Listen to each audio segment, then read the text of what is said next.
আসসালামু আলাইকুম ওয়া রাহমাতুল্লাহি ওয়া বারাকাতুহু।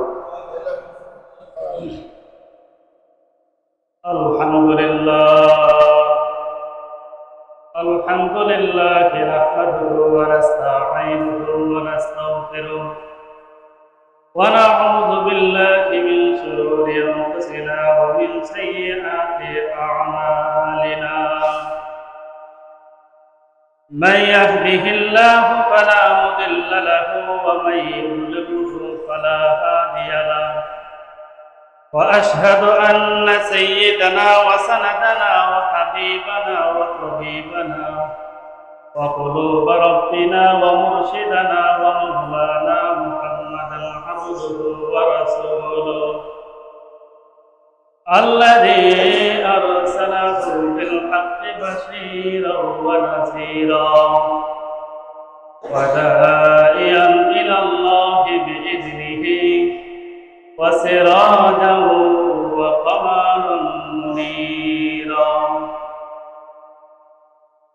فقد قال الله تعالى في كلامه المجيد والفرقانه الحميد. আমার সাথে সকলে জবান খুলে করেন আউযু বিল্লাহি মিনাশ শাইতানির রাজীম। বিসমিল্লাহির রহমানির রহিম। ফাওয়াইলুল লিল মুসাল্লিন الذين هم عن صلاتهم ساهون. وقال رسول الله صلى الله عليه وسلم من ترك صلاة متعمدا فقد كفر أو كما قال عليه الصلاة والسلام. ما كان محمد أبا أحد من رجالكم ولكن رسول الله وخاتم النبيين وكان الله بكل شيء عليما. يا أيها الذين آمنوا صلوا عليه وسلموا تسليما.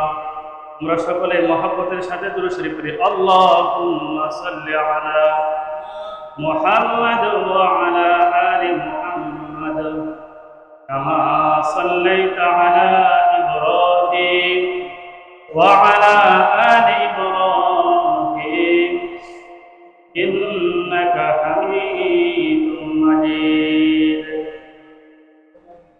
আল্লাহুম্মা বারিক আলা محمد وعلى آل محمد كما باركت على إبراهيم وعلى آل إبراهيم إنك حميد مجيد.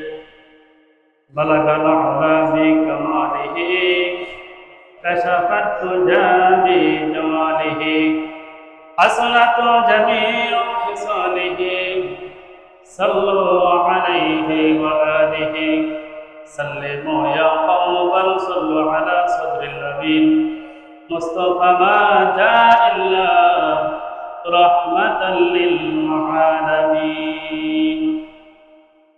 الحمد لله. আল্লাহ পাকের দরবারে লাখ কোটি শুকর ও সুজুদ যে মহান আল্লাহ জাল্লা শানুহু আমাদেরকে পবিত্র জুমার দিন জুমার নামাজের জন্য আল্লাহ তাআলা সমস্ত কাজ কর্ম ঝামেলা থেকে ফারেক করে আল্লাহ তাআলার মহান হুকুম জুমার নামাজ পড়ার জন্য সঠিক সময় নির্ধারিত সময়ে ছোট বড় ধনী গরিব আমরা সকলে একত্রিত হয়ে আল্লাহ তাআলার ঘর মসজিদের ভিতরে আসতে পারলাম, বসতে পারলাম, বিশ্বনবীর শানে দুরূদ শরীফ পাঠ করতে পারছি। এই জন্য আসুন আল্লাহ তাআলার দরবারে কালিমাত শুকর আদায় করে আলহামদুলিল্লাহ জবান খুলে পড়ে আলহামদুলিল্লাহ। নামাজ তরক করা, নামাজ ছেড়ে দেওয়া, নামাজ বর্জন করা অথবা নামাজের ভিতরে অবহেলা করা। কি করা? নামাজের ভিতর অবহেলা করা, অলসতা করা, এটা একটা কবিরা গুনাহ। আওয়াজ করে বলেন, এটা কি গুনাহ? এটা একটা কবিরা গুনাহ। বিশ্বনবী সাল্লাল্লাহু আলাইহি ওয়াসাল্লাম তার হাদিসের ভিতরে বলেন, মান তারাকা সালাতান মুতাআম্মিদান ফাকাদ কাফারা। যদি কোনো ব্যক্তি এক ওয়াক্ত নামাজ ইচ্ছা করে ছেড়ে দেয়, ইচ্ছা করে তরক করে, ইচ্ছা করে নামাজ বর্জন করে, তাহলে সেই ব্যক্তি সাথে সাথে কাফের হয়ে যায়। বলেন নাউজুবিল্লাহ। সেই ব্যক্তি কি হয়ে যায়? কাফের হয়ে যায়। অবশ্য মুফাসসিরিনে কেরাম বলেন, যদি কোনো ব্যক্তি এক ওয়াক্ত নামাজ ছেড়ে দেয়, এক ওয়াক্ত নামাজ যদি সে বর্জন করে, এক ওয়াক্ত নামাজ যদি সে তরক করে, এই এক ওয়াক্ত নামাজের জন্য শরীয়তের পরিভাষায় তাকে আমরা কাফের বলবো না। কি বলবো না? তাকে আমরা কাফের বলবো না। তবে যদি কোনো ব্যক্তি রেগুলার নামাজ ছেড়ে দেয়, এক সময় সেই ব্যক্তি কাফের হয়ে যায়। বলেন নাউজুবিল্লাহ। যেমন উদাহরণ, এক ব্যক্তির কাছে 100 টাকা আছে। কত আছে? 100 টাকা তার পকেটের ভিতরে আছে। তার কাছে কিন্তু টাকা আছে, এই জন্য কিন্তু 100 টাকার মালিককে কেউ কিন্তু সমাজের মানুষ কিন্তু তাকে টাকাওয়ালা বলবে না। কি বলেন? বলবে? আওয়াজ করে বলেন, বলবে? বলবে না। 100 টাকা 500 টাকার মালিককে কেউ কিন্তু টাকাওয়ালা বলে না। কি বলেন? বলে? বলে না। টাকাওয়ালা হতে গেলে নির্দিষ্ট পরিমাণ টাকার অঙ্ক তার কাছে থাকতে হবে, তখনই সমাজের মানুষ তাকে টাকাওয়ালা বলবে। ঠিক না? অন্যথায় 100 টাকা 500 টাকার মালিককে কেউ টাকাওয়ালা বলে না। তবে যদি সেই ব্যক্তি 500 টাকা করে 1000 টাকা করে সে যদি রেগুলার জমাতে থাকে, অনেক দিন জমানোর পরে এক সময় দেখা যাবে সে টাকাওয়ালা হয়ে গেছে। কি কথা বলেন? ঠিক কিনা? এক সময় সে কি হয়ে গেছে? টাকাওয়ালা হয়ে গেছে। ঠিক তেমনি যখন কোনো মানুষ এক ওয়াক্ত নামাজ ছেড়ে দেয়, একটা কুফরি করলো। আওয়াজ করে বলেন, কয়টা কুফরি করলো? একটা কুফরি করলো। যেই ব্যক্তি 2 ওয়াক্ত নামাজ ছেড়ে দিল, সে 2টা কুফরি করলো। তাহলে দৈনিক কয়টা? 5টা। দৈনিক 5টা। 7 দিনে 35টা, আর 1 মাসে 150টা, আর 1 বছরে 1800, অর্থাৎ 1800 কুফরি সে করলো। জীবনের বড় একটা অংশ নামাজ থেকে সে গাফেল থাকে, তখন সে আর ইমানদার থাকে না। তখন সে আর ইমানদার থাকে না। আস্তে আস্তে কুফরওয়ালা হয়ে সেই ব্যক্তি কাফের হয়ে যায়। কি কথা বলেন? ঠিক না? সেই ব্যক্তি কি হয়ে যায়? কাফের হয়ে যায়। যখন কোনো মানুষ কাফের হয়ে যাবে, তখন ওই কাফেরের জানাজা দেওয়া যাবে না। বলেন, কাফেরের জানাজা দেওয়া যাবে? আওয়াজ করে বলেন, দেওয়া যাবে? যাবে না। যখন কোনো মানুষ কাফের হয়ে যাবে, তখন মুসলমানের কবরস্থানের ভিতরে তাকে কবর দেওয়া যাবে না। বলেন, যাবে? কোনো কাফের রেখে কোনো মুসলমানের কবরের ভিতরে মাটি দেয়? দেয় না। সুতরাং দেওয়া যাবে না। স্বামী যদি নামাজি হয় আর স্ত্রী যদি বেনামাজি হয়, অথবা তার উল্টা, স্ত্রী যদি নামাজি হয় আর স্বামী যদি বেনামাজি হয়, তাহলে তাদের ভিতরে কোনো সম্পর্ক থাকবে না। এরকম অনেক বিষয় নামাজের উপর নির্ভর করে। বিশ্বনবী সাল্লাল্লাহু আলাইহি ওয়াসাল্লাম তার হাদিসের ভিতরে পরিষ্কারভাবে তিনি বলে দিয়েছেন, বিশ্বনবী বলেন, আলা আহাদুল্লাযী বাইনানা ওয়া বাইনাহুম, আমাদের মধ্যে আর কাফেরের মধ্যে পার্থক্য হলো একমাত্র নামাজ। আওয়াজ করে বলেন, কি? আমাদের মধ্যে আর কাফেরের মধ্যে পার্থক্য হলো একমাত্র নামাজ। যে আমরা নামাজ পড়ি, মুসলমান নামাজ পড়ে, আর কাফেররা নামাজ পড়ে না। এই জন্য বিশ্বনবী বলেন যে ফামান তারাকাহা ফাকাদ কাফার, যখন কোনো মানুষ ইচ্ছা করে নামাজ বর্জন করে, ইচ্ছা করে নামাজ ছেড়ে দেয়, তখন সে আর মুসলমান থাকে না, তখন সে কাফের হয়ে যায়। বলেন নাউজুবিল্লাহ। আর যখন কোনো মানুষ কাফের হয়ে যায়, তখন ওই কাফেরের সাথে একজন ইমানদারের, একজন মুসলমানের কোনো সম্পর্ক থাকতে পারে না। কি কথা বলেন? ঠিক কিনা? কি বলেন? কাফেরের সাথে কি মুসলমানের সম্পর্ক থাকতে পারে? পারে না। বিশ্বনবী সাল্লাল্লাহু আলাইহি ওয়াসাল্লামের যুগে একজন অন্ধ সাহাবী বিশ্বনবী সাল্লাল্লাহু আলাইহি ওয়াসাল্লামের কাছে অনুমতির জন্য তিনি বিশ্বনবীর দরবারে উপস্থিত হলেন। বিশ্বনবীর কাছে উপস্থিত হওয়ার পরে বিশ্বনবীর কাছে আরজ করলেন যে ইয়া রাসূলুল্লাহ, আমি হলাম অন্ধ, আমি চোখে দেখতে পাই না, আর আমাকে ধরে যে একজন মানুষ মসজিদে নিয়ে আসবে সেই লোক, সেই মানুষটাও আমার কাছে নাই। এখন কি আমি বাড়িতে বসে নামাজ আদায় করতে পারবো? তখন বিশ্বনবী বললেন যে হ্যাঁ, তুমি বাড়িতে বসে নামাজ পড়তে পারবা। অন্ধ সাহাবী বিশ্বনবীর কথা শুনে তিনি চলে যাইতেছেন। এমন সময় বিশ্বনবী আবার তাকে ডাক দিলেন। ওই অন্ধ সাহাবী বিশ্বনবীর ডাক শুনে বিশ্বনবীর কাছে আসলেন। আসার পরে বিশ্বনবী ওই অন্ধ সাহাবীকে জিজ্ঞাসা করলেন যে হে সাহাবী, তুমি কি আযান শুনতে পাও? কি শুনতে পাও? জবান খুলে বলেন, কি শুনতে পাও? তুমি কি আযান শুনতে পাও? তখন ওই অন্ধ সাহাবী বললেন যে হ্যাঁ ইয়া রাসূলুল্লাহ, আমি তো ঘরে বসে আযান শুনতে পাই। তখন বিশ্বনবী বললেন যে হে সাহাবী, তাহলে ঘরে বসে তোমার জন্য নামাজ পড়া জায়েজ হবে না। তোমার জন্য ঘরে বসে নামাজ পড়া জায়েজ হবে না, কারণ এখন হযরত জিবরাইল আলাইহিস সালাতু ওয়াস সালাম আমার কাছে আসলেন এবং আমাকে বললেন যে যখন কোনো মানুষ আযান শুনে তখন আযানের উত্তর দেওয়া, জবাব দেওয়াটা হলো তার জন্য জরুরি।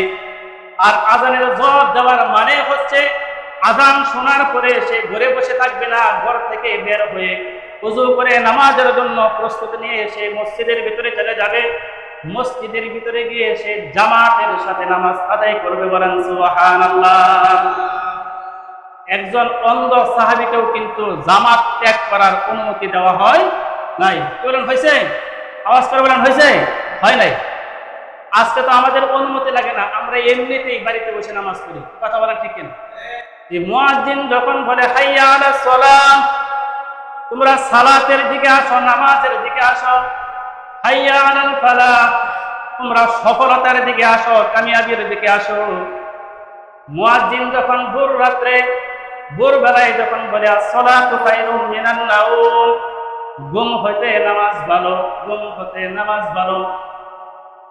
এই যে মুয়াজ্জিন কিন্তু আল্লাহ তাআলার পক্ষ থেকে মানুষকে আহ্বান করে। কি কথা বলেন ঠিক কিনা? মুয়াজ্জিন কার পক্ষ থেকে আহ্বান করে? আল্লাহ তাআলার পক্ষ থেকে আহ্বান করে। মুয়াজ্জিনের কিন্তু ব্যক্তিগত কোনো কথা, কোনো আহ্বান কিন্তু মানুষের মাঝে করে না। কি বলেন, করে? তাহলে মুয়াজ্জিন যেই কথাগুলো মানুষের মাঝে আহ্বান করে বলে, এই কথাগুলো কার? জোরে বলেন, কার? এগুলো হচ্ছে আল্লাহ তাআলা। আল্লাহ তাআলার কথায় তিনি আহ্বান করতেছে। সুতরাং আল্লাহ এবং তার রাসূলের কথা শোনার পরেও যারা ঘুমিয়ে থাকে, নামাজে যায় না, অলসতা করে কাজ নিয়ে ব্যস্ত থাকে, তাহলে বোঝা যায় আল্লাহ তাআলার হুকুম বাদ দিয়ে, আল্লাহ তাআলার আনুগত্য না করে, তার ইবাদত না করে, সে তার নিজের মনের পূজা করে, তার নফসের পূজা করে। কি কথা বলেন ঠিক কিনা? আর যখন কোনো মানুষ নিজের নফসের পূজা করবে, নিজের খাহেসাতের পূজা করবে, নিজের খাহেসাতের আনুগত্য করবে, তখন সেই ব্যক্তি আল্লাহ তাআলার বানানো তৈরি করা জান্নাতে যাইতে পারবে না। সে যাবে কোথায়? জাহান্নামের ভিতরে। কোন জাহান্নাম? যে জাহান্নাম হচ্ছে ওয়াইল নামক জাহান্নাম। ওই ওয়াইল নামক জাহান্নামের ভিতরে আল্লাহ তাআলা তাদেরকে নিক্ষেপ করবে। বলেন নাউজুবিল্লাহ। এজন্য আমরা কেউ জাহান্নামে যাইতে চাই? আওয়াজ করে বলেন, যাইতে চাই? তাহলে জাহান্নাম থেকে বাঁচতে হলে আমাকে কি করতে হবে? আযানের জবাব দেওয়ার জন্য, জাহান্নাম থেকে বাঁচার জন্য, সমস্ত আযাব থেকে বাঁচার জন্য আযানের সাথে সাথে প্রস্তুতি নিয়ে আমাকে কি করতে হবে? মসজিদে চলে আসতে হবে। কি কথা বলেন ঠিক কিনা? আল্লাহ তাআলার কুরআনুল কারীমের সূরা মাউনের 4 এবং 5 নম্বর আয়াতের ভিতরে আছে ফাওয়াইলুল লিল মুসাল্লিন। ওয়াইল, ওয়াইল মানে হচ্ছে ধ্বংস। ওয়াইল মানে কি? ধ্বংস। আর ওয়াইলের আরেক অর্থ হচ্ছে জাহান্নাম। ওয়াইল নামক জাহান্নাম, ওয়াইল নামক দুজক।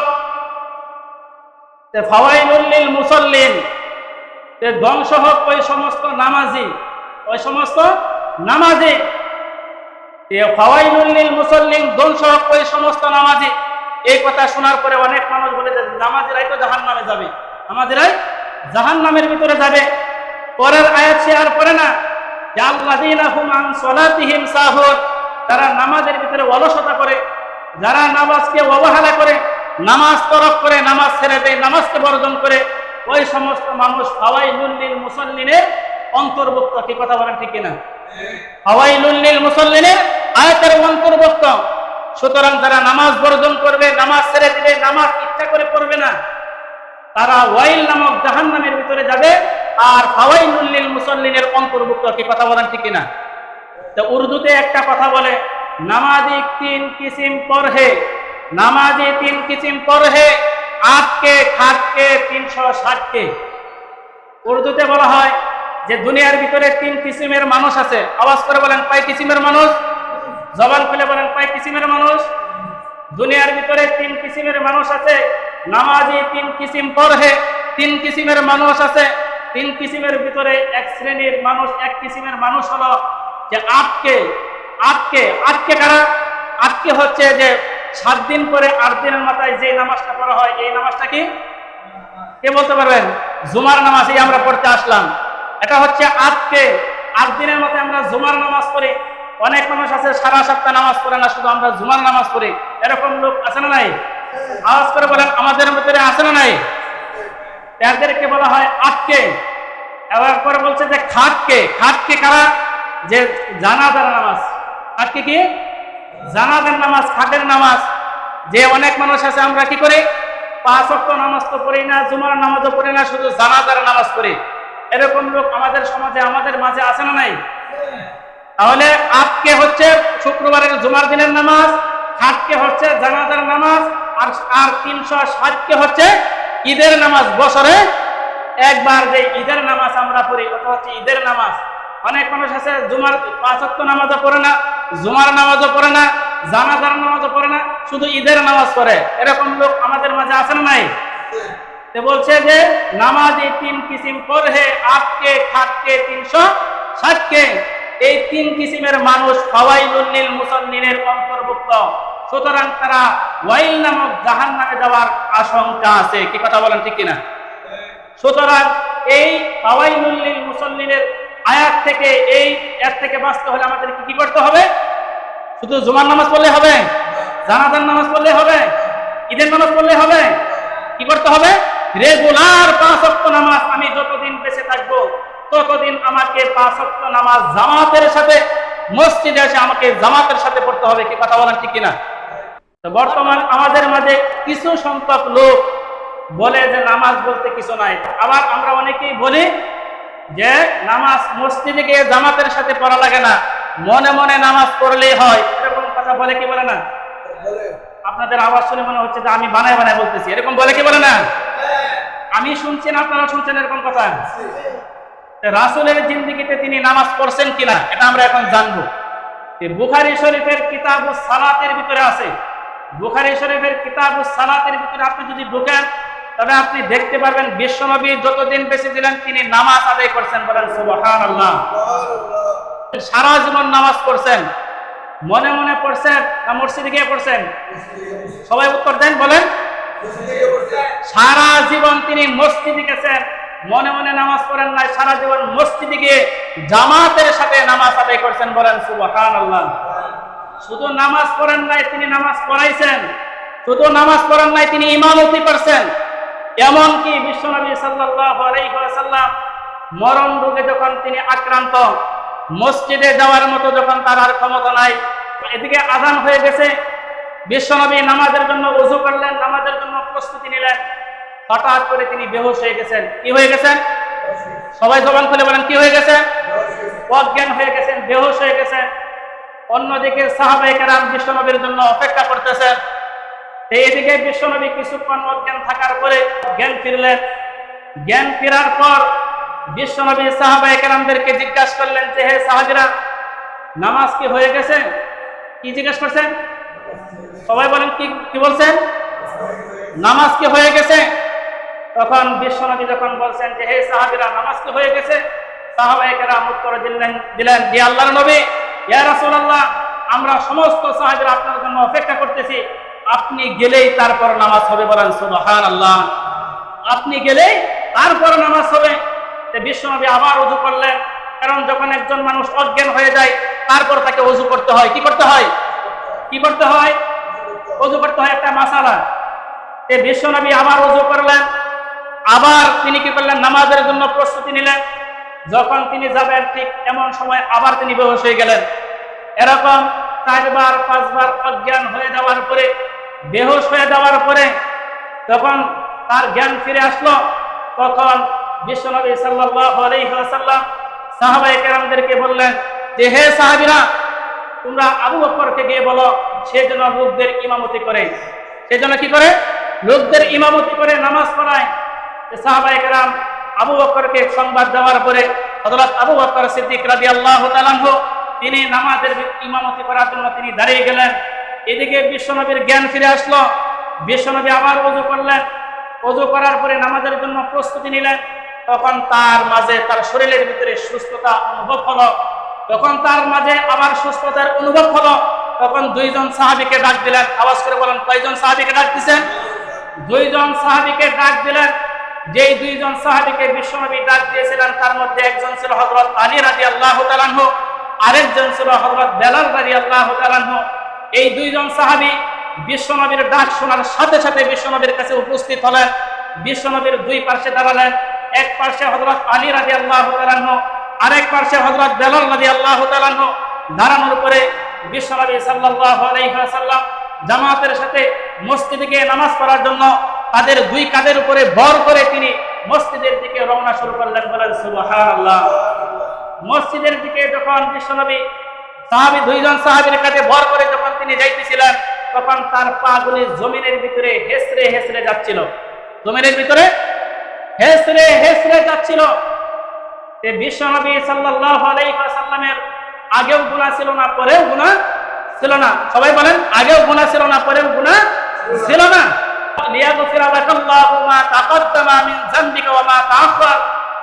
যে বিশ্বনবীর আগে এবং পরের সমস্ত গুনাহ খাতা আল্লাহ তাআলা মাফ করে দিয়েছিলেন। বলেন সুবহানাল্লাহ। বিশ্বনবী মৃত্যু রোগে আক্রান্ত হওয়ার পরেও দুইজন সাহাবীর কাঁধে ভর করে তিনি মসজিদে নামাজ আদায় করছেন। তাহলে এরপরেও যদি কোনো ব্যক্তি বলে যে নামাজ নাই, অথবা নামাজ মনে মনে পড়তে হয়, যদি কোনো ব্যক্তি বলে, ইমাম সাহেব হোক আর পীর সাহেব হোক মুরিদ সাহেব হোক, যেই বলবে যে নামাজ নাই, তাহলে আমাদেরকে বুঝতে হবে সে মানুষ না, সে হলো শয়তান। কি কথা বলেন, ঠিক কিনা? আওয়াজ করে বলেন, সে কি মানুষ হতে পারে?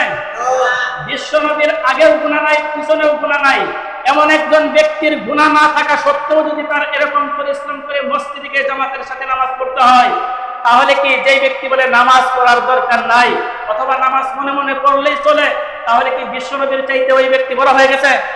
আওয়াজ করে বলেন, ওই ব্যক্তিকে বড় হয়ে গেছে? তাহলে যে ব্যক্তি এরকম কথা বলবে, তাহলে বুঝতে হবে সে মানুষ রূপী শয়তান। কি কথা বলেন, ঠিক কিনা? সুতরাং যারা এরকম ধোঁকা দেবে, তাদের সাথে আমাদেরকে চলাফেরা করা যাবে? আওয়াজ করে বলেন, যাবে? আর আমরা বেশি বেশি যাবো তার কাছে? যাব না। যদি ইমাম সাহেব হোক, পীর সাহেব হোক, যে কেউ হোক, নামাজ আপনাকে পড়তেই হবে। যদি কেউ বলে যে নামাজ দরকার নাই, তাহলে বুঝবেন সে শয়তান। সে কি? শয়তান এবং ভণ্ড। কি কথা বলেন, ঠিক কিনা?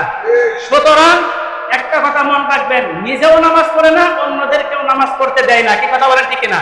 আমিও মরছি, তোকেও মারছি, আমিও মরছি, তোকেও মারছি, আমিও জাহান্নামে যাবো, তোকেও জাহান্নামে নিয়ে যাবো। কি কথা বলেন, ঠিক কিনা? সুতরাং একটা কথা খুব ভালো করে মনে রাখবেন, আল্লাহ তাআলা ছাড় দেয় কিন্তু ছেড়ে দেয় না। কি কথা বলেন, ঠিক কিনা? আল্লাহ তাআলা ছাড় দেয়, ছেড়ে দেয় না। পাপ কিন্তু বাপকেও ছাড়ে না। কি কথা বলেন, ঠিক কিনা? পাপ কিন্তু বাপকেও ছাড়ে না। তুমি করতে থাকো এরকম, কিন্তু আল্লাহ এবং তার রাসূলের রাস্তায় অবশ্যই অবশ্যই একদিন আপনাকে আমাকে ফিরে আসতে হবে। কি কথা বলেন, ঠিক কিনা? আওয়াজ করে বলেন, ফিরে আসতে হবে কিনা? আল্লাহ তাআলা ছাড় দেয়, ছেড়ে দেয় না। সুতরাং তোমাকে আমাকে একটু সুযোগ দিতেছে। 60 বছর 70 বছরের জিন্দেগির ভিতরে হায়াত দিয়ে ছেড়ে দিছে, তুমি এখন যা ইচ্ছা তা করো, কিন্তু ইন্না বাতশাতা রাব্বিকা লাশাদীদ, আল্লাহ তাআলার ধরা হচ্ছে শক্ত ধরা। যেদিন ধরবে সেদিন আর তোমাকে রক্ষা করতে কেউ পারবে না। কি কথা বলেন, ঠিক কিনা? আল্লাহ তাআলা কোরআন এবং হাদিস থেকে গঠনমূলক আমল করার মতো যে কথাগুলো বললাম, আল্লাহ তাআলা আমাদের সকলকে এই কথাগুলোর উপর, যে কথাগুলো হক হক কথাগুলো যাচাই করে বাছাই করে আমরা যেন আমল করতে পারি, আল্লাহ তাআলা আমাদের সকলকে তৌফিক দান করুন। সকলে বলি আল্লাহুম্মা আমিন। সবাই জোরে বলি আমিন।